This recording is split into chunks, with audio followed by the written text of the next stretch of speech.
Mesdames et messieurs, bonjour. Bienvenue sur votre rendez-vous hebdomadaire qui consacre sa tribune aux livres béninois et aux auteurs béninois pour découvrir le contenu de leur production. Aujourd'hui, nous avons choisi, en tout cas, de nous abriter quelque part d'assez spécial et chic. La boutique s'appelle Click. C'est une boutique spécialisée dans la mode, dans la couture, mais aussi dans le pressing. C'est cette boutique qui nous offre son hospitalité pour justement discuter avec Hubert Ayanou, qui a publié un livre assez singulier au milieu de cette année 2024. Le titre « Comment sortir des mauvaises dettes ». Monsieur Ayanou, bonjour. Bonjour Tanguy, bonjour chers téléspectateurs de la Canal 3. Bienvenue sur mon plateau. Bon, assez curieux, j'ai été un peu intrigué par le titre de votre ouvrage « Comment sortir des mauvaises dettes ». Et tout de suite, la question qui me vient à l'esprit, c'est est-ce qu'il y a vraiment des dettes? Qu'est-ce que vous appelez mauvaises dettes? Merci Tanguy d'abord pour l'invitation. Je vais définir la mauvaise dette en passant d'abord par la bonne dette. D'accord. D'accord, s'il y a quelque chose de mauvais, c'est que certainement qu'il y a une bonne dette. C'est le contraire, oui. Oui, le contraire de la mauvaise dette qui est la bonne dette, c'est cette dette-là qui se rembourse d'elle-même. Ok. La bonne dette, elle se rembourse d'elle-même. Elle ne crée pas de soucis à son auteur ou à son contractant. Et en plus de ces deux avantages, en plus de se rembourser elle-même, de ne pas créer d'ennui à son contractant, la bonne dette, elle enrichit son auteur ou renforce ses actifs. Ça dit c'est bien. Oui, mais jusque-là, je ne vois pas clairement. N'importe quelle dette peut se rembourser elle-même, si tant est que celui qui la contracte a l'ingéniosité, a les idées pour, ma foi, mettre toutes les activités qu'il faut autour de ça afin de rendre productive cette dette. Oui, lorsque vous parlez d'activité, là, vous êtes effectivement dans de bonnes dettes. Vous voyez, lorsque vous parlez d'activité, c'est la dette qui vous permet de financer une activité.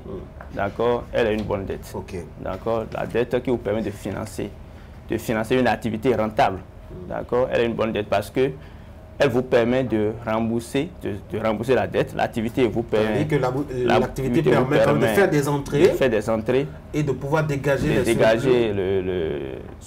la mensualité ou bien l'annualité de la dette et les intérêts. Et pourquoi? Comme c'est une activité génératrice de revenus, elle va vous procurer certainement une plus-value ou un bénéfice. C'est pourquoi je dis en même temps, en plus de ne pas donner de soucis à son auteur, elle renforce ses actifs ou elle donne n'importe quelle dette donne des soucis. Hein? Dès lors que vous l'avez contracté, il y a un principal souci, c'est la hantise de pouvoir payer et surtout à bonne date. Ouais, la mauvaise est plus compliquée à gérer. La mauvaise dette, c'est celle-là que vous contractez et que vous êtes obligé de sortir de l'argent ailleurs, autre que ce que l'argent vous a permis d'engager. Vous prenez l'argent par exemple pour aller faire de l'enterrement et à l'issue de la cérémonie, vous vous retrouvez dans les capacités de regrouper ou bien de trouver les sous nécessaires pour payer la dette, pour rembourser. Là, c'est une mauvaise dette. C'est une mauvaise dette puisque là, il faut que vous comptiez désormais sur vos revenus futurs, vos salaires, vos activités, ce que ça va vous générer pour pouvoir l'honorer. Vous voyez, comme ça, ce pourquoi vous avez pris la dette ne vous permet pas de la rembourser.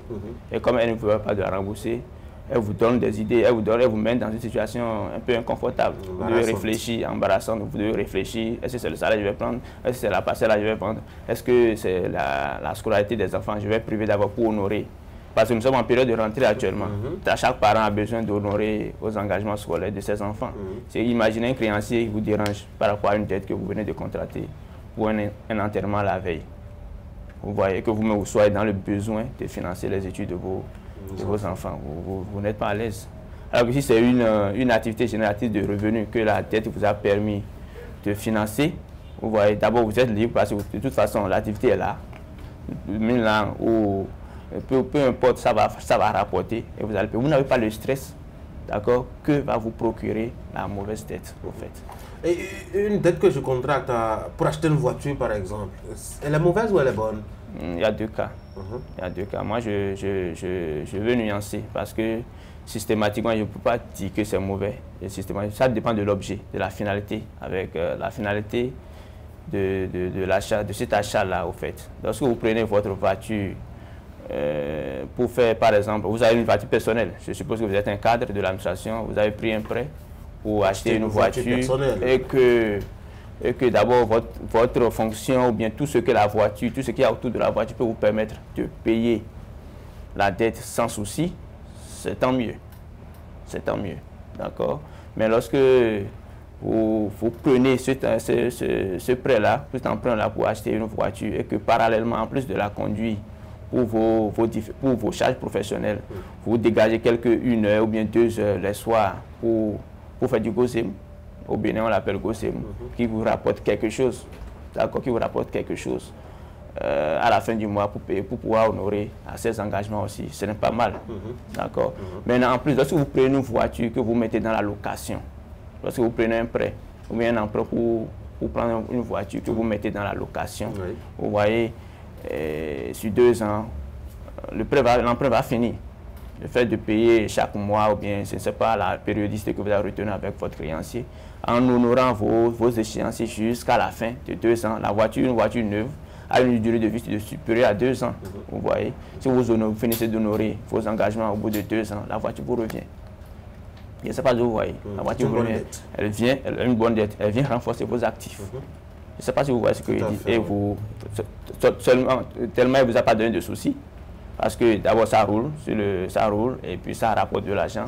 Vous honorez à vos engagements. Vous avez de quoi subvenir à quelques petits besoins. Et au final, cette voiture-là vous revient. Vous voyez? Donc, c'est différent d'une voiture que vous achetez à crédit qui ne vous rapporte rien. Juste pour le bling-bling. Oui, juste pour... Je ne veux pas dire ça, mais que ça ne vous rapporte rien. D'abord, ça vient augmenter vos charges. Vous devez l'entretenir.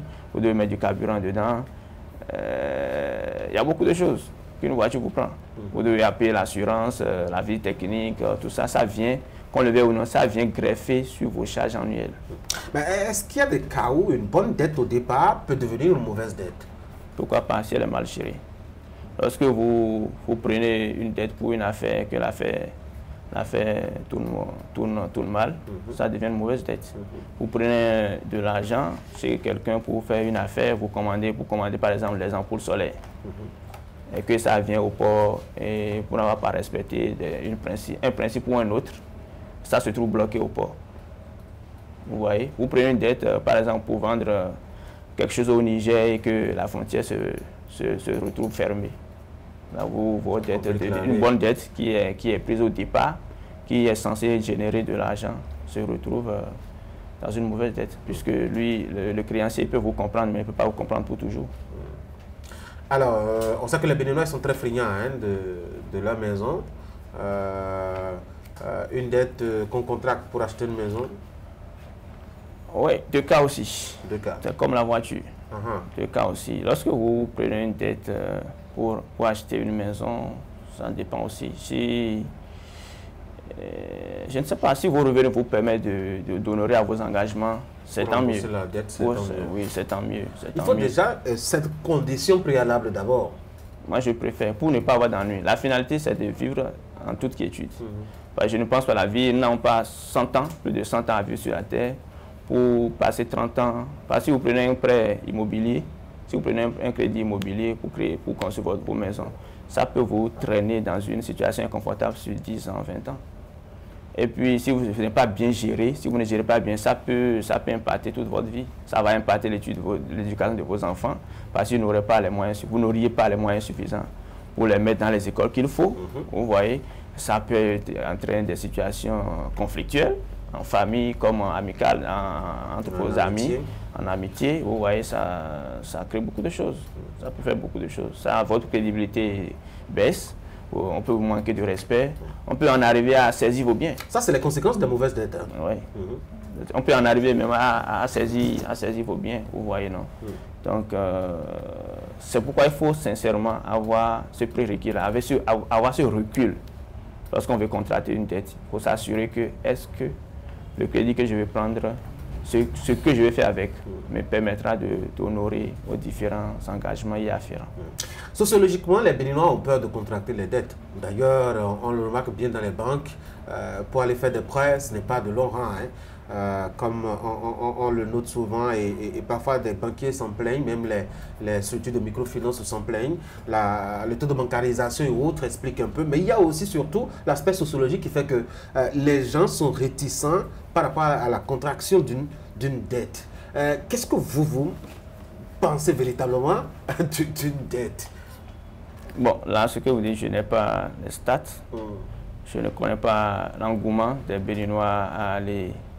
je sais pas, je n'ai pas une idée stage. Surtout dans une institution. Oui, ils peuvent prêter chez les amis, chez les proches, mais formellement, avec des papiers qu'on remplit à l'en finir, bon, là, je pense que, naturellement, dès qu'un besoin se présente, que vous n'avez pas de ressources pour le satisfaire, vous êtes forcément tenté d'aller vers un crédit. Lorsque vous avez un besoin qui se présente à vous et que vous n'avez pas les moyens pour satisfaire ça, vous êtes tenté d'aller vers... Et vous ne pouvez qu'aller vers la porte qui s'ouvre facilement à vous. Avoir un crédit à la banque, ce n'est pas du tout facile. Si c'est un crédit de consommation, c'est facile à contracter. Mais si c'est un crédit pour financer une activité d'investissement, construire votre maison ou bien entreprendre quelque chose, les banques sont réticentes. Les banques sont réticentes pour vous donner des crédits. Mais si c'est un salarié, moi j'ai lu sur des panneaux, on vous dit de venir prendre 5 fois son salaire pour la rentrée. À l'approche de la fête, vous verrez également des communications, des mêmes propositions comme ça. Viens prendre 3 fois ton salaire remboursable sur 10 mois pour faire la fête avec. Vous voyez, je ne peux pas dire que les Béninois sont friands pour aller vers les crédits, mais plutôt ils peuvent aller sur les opportunités qui sont les plus faciles pour eux. Et s'ils n'obtiennent pas des crédits vers les banques, obtenir des crédits ailleurs, autre que les banques, c'est beaucoup plus cher. Vous verrez que un crédit, je l'ai dit dans mon livre, un crédit qui est facilement contracté est forcément cher. Il est mortel. Ah oui? Un crédit qui est facilement contracté, une dette que vous contractez facilement. Lorsque vous allez, on vous dit donne simplement un papier ou bien donne simplement telle chose sans une grande condition, vous verrez que c'est suicidaire. Vous verrez que le taux d'intérêt... Ok, d'accord. Vous verrez que le taux d'intérêt... Oui, on je peux voir mon ami qui peut me prêter son argent, je lui suis juste un papier, et sans intérêt même. Oui, si ça, pour ce cas, je ne crois pas que ça soit une mauvaise idée. Je ne suis pas trop dans... Je ne cale pas trop ma réflexion sur cet aspect. Nous sommes des amis, nous avons des soucis, on peut s'entraider. Ça, c'est de l'entraide. Absolument. Ouais, je parle de la dette, de l'engagement que vous prenez sur lequel vous avez payé des intérêts, pour lequel vous avez pris des échéanciers. Lorsque vous prenez de l'argent chez votre ami, si il est vraiment votre ami, il ne vous bouscule pas. Même si l'échéance arrivait, il vous rappelle gentiment. Il vous rappelle, mon frère, j'ai besoin de mes sous. Mais lorsque vous prenez de l'argent chez un usurier, lorsque vous prenez de l'argent dans une structure de microfinance, ou bien lorsque vous prenez de l'argent à la banque, ce n'est pas la même posture. Non, ce n'est pas la même posture. Donc, voilà, donc il faut faire la part des choses. Et vous dites qu'il y a des sources de mauvaises dettes, mais avant ça, est-ce que c'est normal d'être stressé parce qu'on a contracté une dette? Bon, c'est normal, puisque c'est votre personnalité qui est mise à l'épreuve. C'est votre personnalité qui est mise à l'épreuve. Vous êtes Tanguy, journaliste, votre crédibilité. Vous êtes Tanguy, journaliste réputé à Canal 3. Vous devez à votre créancier, vous ne la remboursez pas. Vous devez vous présenter devant l'écran le lendemain. Ou bien vous êtes en passe, vous êtes à la porte de présenter un journal, il vous rappelle. D'accord, pour vous rappeler l'échéancier que vous avez pris. Quelle serait votre attitude, quelle serait votre sensation? En fait, c'est ça. C'est la difficulté qu'il y a dedans, c'est que votre quotidien est bouffé. Votre quotidien est bouffé. Imaginez que moi j'ai un ami, je l'ai cité même dans le livre, qui disait à son second que si quelqu'un te doit, appelle-le chaque matin à 8h30, ne serait-ce que pour demander d'appeler sa famille. Ça fait quoi? Bon, essayez de voir. Si quelqu'un vous doit et qu'il ne rembourse pas, à partir de demain, écrivez-lui. Bon, pas écrivez-lui demain matin. Comment voir? Je viens juste prendre de telles nouvelles. Est-ce que les enfants ont bien commencé? Faites-le tous les jours pendant une semaine. Ça, c'est un harcèlement moral. Voilà ce qu'une mauvaise dette fait. La mauvaise dette vous met dans des situations embarrassantes, inconfortables, au point de détruire votre quotidien. Naturellement, on n'a même pas besoin de vous injurier. Même dans la douceur, vous aurez mal. Mais il y en a qui se foutent pas mal d'être endettés ou pas. C'est pas le souci. D'ailleurs, ils font la java toute la journée. Ils sont dans leurs mains. Bon, je crois que ça ne dure pas. Ça ne dure pas. Lorsque vous prenez vos amis, vous dupez vos amis, vous n'honorez pas vos engagements. vous ne reviendrez plus vers cet ami. D'accord? Lorsque ce qui est sûr, vous n'aurez pas tous les Béninois comme amis. Et l'ami de vos amis sont forcément des amis. Lorsque vous n'aurez pas un engagement vis-à-vis de cet ami qui se plaît auprès de l'autre, il arrivera que vous serez dans de grands besoins, vous ne serez pas en mesure de trouver de secours. Donc, il faut beaucoup faire attention. Votre image en prend un coup d'ailleurs. Votre image en prend un coup. Dégradez socialement parlant. J'ai décrit ça aussi dans mon livre. J'ai un ami, moi je lui devais régulièrement. Et si je ne paye pas, il me relance, tu relance. Si tu ne payes pas, il dit à notre troisième ami que Hubert n'est pas en train de me rembourser. Ah oui. Il te pression. Il te met une pression. Alors que l'autre, il te prend sans compter. La troisième personne avec qui il porte sa requête ou bien la plainte, l'autre, il te plaît sans compter. Maintenant, si tu es désagréable, auprès de l'autre, c'est sûr que toi, tu n'auras même pas le courage d'aller vers l'autre. Donc c'est ta crédibilité, c'est ton avenir qui est en jeu. Ton image. C'est ton image qui est en jeu. Quelles sont les sources de mauvaises dettes? Les sources sont plusieurs, on ne peut pas tout citer. Mais ce que moi j'ai pu retenir dans mes recherches, c'est par exemple les manifestations d'envergure. D'accord, en Afrique, nous sommes souvent tentés, nous sommes amenés ou même obligés d'organiser des enterrements à grands frais sans forcément en avoir le stock d'argent nécessaire pour. Lorsqu'il y a cette concurrence qui s'installe, dès qu'un parent vous perdez d'abord un être cher, vous avez à faire encore face à cette inquiétude, à ce stress d'argent. Puisque vous ne l'avez pas sur vous, vous serez obligé d'aller prêter, d'aller faire des prêts. Et lorsque, au finish, vous ne retrouvez pas les ressources nécessaires, vous avez des problèmes. Il y a la chute dans un business, je l'ai dit tout à l'heure. Lorsque vous entrez dans une affaire et que les fruits escomptés ne sont pas au rendez-vous, c'est une source de mauvaise dette. Puisque le principe en est que vous devez aller rechercher les sous ailleurs, autre que ce que les sous que vous avez prêtés ont permis de financer. Vous voyez, il y a les élections, les campagnes électorales en Afrique. Vous savez ce que ça coûte. Il suffit de voir autour de nous, nos parents qui ont tenté l'aventure. Il suffit de voir autour de nous ce que ça fait. Lorsqu'ils échouent, c'est désagréable. Il y a beaucoup de choses. Il y a beaucoup de choses que j'ai citées dans le livre. Et beaucoup de sources de... Vous prêtez l'argent pour les obsèques d'un parent, ça oui, on a déjà été prêté. Il y a la maladie. Oui. La maladie de votre enfant peut vous conduire dans une mauvaise dette, ou bien d'un proche. Est-ce que c'est si mauvais que ça? D'aller prendre de l'argent pour soigner son enfant. Même quand on n'a pas les moyens de rembourser, il faut sauver une vie. Il faut sauver une vie, je n'en disconviens pas, mais vous demandez les sources. Je vous cite simplement les sources. C'est une source de mauvaise dette. Puisque, certes, on peut dire que la vie est forcément plus chère que l'argent que vous avez emprunté, mais de toute façon, l'argent que vous avez pris pour guérir votre proche, d'accord, ne reviendra pas. Vous êtes amené à aller rechercher les ressources ailleurs pour pouvoir rembourser votre créance. Qu'est-ce qui peut amener quelqu'un à contracter une mauvaise dette? Bon, c'est la situation de la vie, ou bien son manque de discipline. Il peut y avoir beaucoup de choses. Il peut vouloir, si je prends une mauvaise dette, c'est le conformisme. Ouais. C'est pouvoir se conformer à la société, ou bien c'est pouvoir se faire voir. Sinon, je ne vois pas pourquoi. Je ne vois pas pourquoi tu vas prêter pour un enterrement ou bien un mariage. Je ne sais pas si vous avez vu des images. J'ai vu une image sur Facebook récemment d'un couple qui allait à la mairie avec leur moto Djenana, et ils sont allés faire leur mariage. Ils ont montré leurs doigts avec les anneaux. Vous voyez, ils revenant à la maison tout tranquille. Vous voyez, n'ayant pas les moyens, ils n'ont rien forcé. Ils n'ont rien forcé, mais pas sous d'autres cieux. Peut-être parce qu'ils n'ont pas dans leur environnement des gens qui ont fait peut-être des mariages pompeux, qui leur tapent dans l'œil. Je ne suis pas sûr. Ah oui. Je ne suis pas sûr parce que dans quel environnement on ne fait pas de mariage pompeux? C'est son cas qui est plutôt rare. C'est son cas qui est plutôt rare parce que faire un mariage sans rien offrir aux gens, ça sort de l'ordinaire.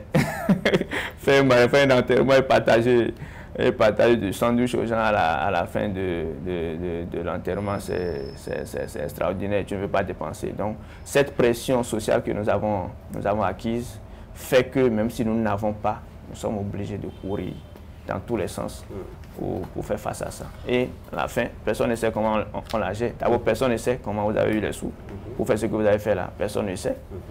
Et à la fin, personne ne verra ça avec vous. Hein. Personne. Dans votre livre, vous avez dressé notamment à la page 57, à partir de la page 57, le profil ou les éléments pour savoir si nous sommes endettés. Bien sûr. Comment on arrive à savoir si on est endetté? Oui, j'ai présenté un test dans le livre. C'est un test de 9 questions. Okay. Un test de 9 questions. Comme je n'ai pas le livre, je peux vous inviter à le lire, les parties en gras. On peut déjà... Ma foi, attends, c'est la page 57. Hein? 57, oui. Cette partie, j'ai présenté, c'est un indice pour savoir si vous êtes endetté ou non. Et la première question, c'est, avez-vous l'habitude de payer vos factures en retard, oui ou non? Oui. En quoi est-ce que si je paye mes factures en retard, je suis endetté? En fait, c'est un ensemble de tests. C'est un test à plusieurs questions. Oui, oui, absolument. Il y en a une bonne série. Ne vous focalisez pas sur cette seule question-là pour dire que c'est une dette ou non, c'est une mauvaise dette ou non. En fait, c'est un indicateur. Okay. Lorsque vous payez vos factures en retard, c'est un des indicateurs que vous êtes probablement endetté. Je ne dis pas que vous êtes endetté. Que vous approchez de la dette. Lorsque vous ne payez pas, vous n'honorez pas vos factures d'électricité à bonne date. Lorsque vous n'honorez pas les échéances de l'école des enfants à bonne date, lorsque vous ne payez pas la facture d'eau à bonne date, qu'est-ce qui peut l'expliquer? Qu'est-ce qui fait que vous ne faites pas ça? Ben, peut-être des pressions ailleurs. Moi, je ne sais pas, un chantier qui est ouvert, de l'argent qu'on met dans son business et on est sûr que ça peut rapporter. C'est un indicateur, deuxième indicateur. Deuxième indicateur. Avez-vous déjà dissimulé une facture à la vue de votre conjoint ou de votre fiancé, parent ou frère? Oui ou non? Oui, c'est un autre indicateur. Si vous l'avez fait, répondez à oui ou non. Il s'agit de répondre oui ou non à 9 questions. À 9 questions. À la fin, on va faire le point de combien de oui. Troisième question, avez-vous déjà laissé perdurer une panne sur votre voiture ou moto parce que vous n'aviez pas encore les fonds nécessaires pour la réparation? Là aussi, on peut voir... lorsque votre moto est gardée, lorsque votre moto, la chaîne motrice ne marche pas et que vous êtes en train de reporter à demain. Pour réparer. Pourquoi vous ne réparez pas aussitôt? Donc, si vous êtes dans ce cas, répondez oui ou non. Donc, on se dit qu'il y a des priorités et puis en Afrique, on n'est toujours pas ça. Ce n'est qu'un indicateur. Je ne dis pas, je ne veux pas que vous statuiez sur, vous prenez que ce cas-là seul pour dire que vous êtes il y a eu une série de questions, je crois que c'est jusqu'à 9. Si vous avez les 9, on va voir le nombre de oui et le nombre de non que vous avez. Et justement, au bout du questionnaire, oui. Si vous n'avez les figures possibles, hein, si soit vous n'avez que des non, soit vous n'avez que des oui, soit vous avez plus de oui que de non, soit vous avez de non que de oui. Oui, c'est ça qui détermine votre situation financière en fait. C'est un diagnostic financier. Okay. Et quand on a plus de oui, si vous n'avez beaucoup plus de oui que de non, c'est sûr que votre situation financière est critique. Elle est délicate. Elle est très délicate. Et il faut vraiment vous prendre au sérieux. Sinon, vous courez vraiment vers un désastre financier. Et si vous n'avez que de non, si vous avez 9 non sur 9, ça veut dire que vous êtes riche. Moi, je dis que vous n'avez pas besoin de lire mon livre. Ah oui, c'est c'est sûr que vous pratiquez très bien. Mais est-ce qu'il y a quelqu'un dans la vie qui peut ne pas répondre par... Je doute fort. Parce que je me suis dit que peut-être que la personne ne gagne pas encore de revenus. Peut-être que la personne ne commence pas à gagner encore de revenus. Les étudiants, les élèves par exemple, qui ont 18 ans, qui sont encore avec leurs parents, la tutelle de leurs parents. Ils peuvent dire oui à tout, parce que n'ayant pas encore vraiment d'engagement. Mais dès que vous commencez par gagner de revenus, être actif socialement, je pense que vous aurez un oui. Hubert Ayanou, un mot rapidement pour finir cet entretien. Je rappelle qu'on aura 2. Hein. On va revenir dans le second numéro sur comment est-ce qu'il faut s'en tirer, quels sont les secrets et conseils pour éviter de tomber dans le piège des mauvaises dettes. Mais pour ce numéro, on va rapidement conclure. Oui, d'abord, je vous remercie de l'invitation. Ce qui m'a amené à écrire ce livre, c'est personnellement que j'ai connu une situation d'entêtement. J'ai recherché des solutions. J'ai recherché, croyant que toute solution est dans les livres. Croyant que toute solution est dans les livres, mais je n'avais pas trouvé. Donc c'est cela qui m'a amené à m'investir dans la recherche de solutions à ce fléau-là qui bat son plein sur toute la surface de la Terre. Donc je voudrais inviter chacun de nous à prendre conscience de cela et ne serait-ce qu'à faire ce prérequis là dans nos têtes. Chaque fois que nous voulons contracter une tête, c'est de savoir est-ce que les ressources que je veux prendre, les ressources d'autrui que je veux prendre, est-ce qu'elles me permettront, est-ce que ce que je veux faire avec me permettra d'honorer les engagements ou non. Si non, si ça ne peut pas me permettre d'honorer les engagements, comment je fais pour honorer, pour ne pas mettre en difficulté ma propre personne et ne pas mettre en péril l'avenir de ma famille.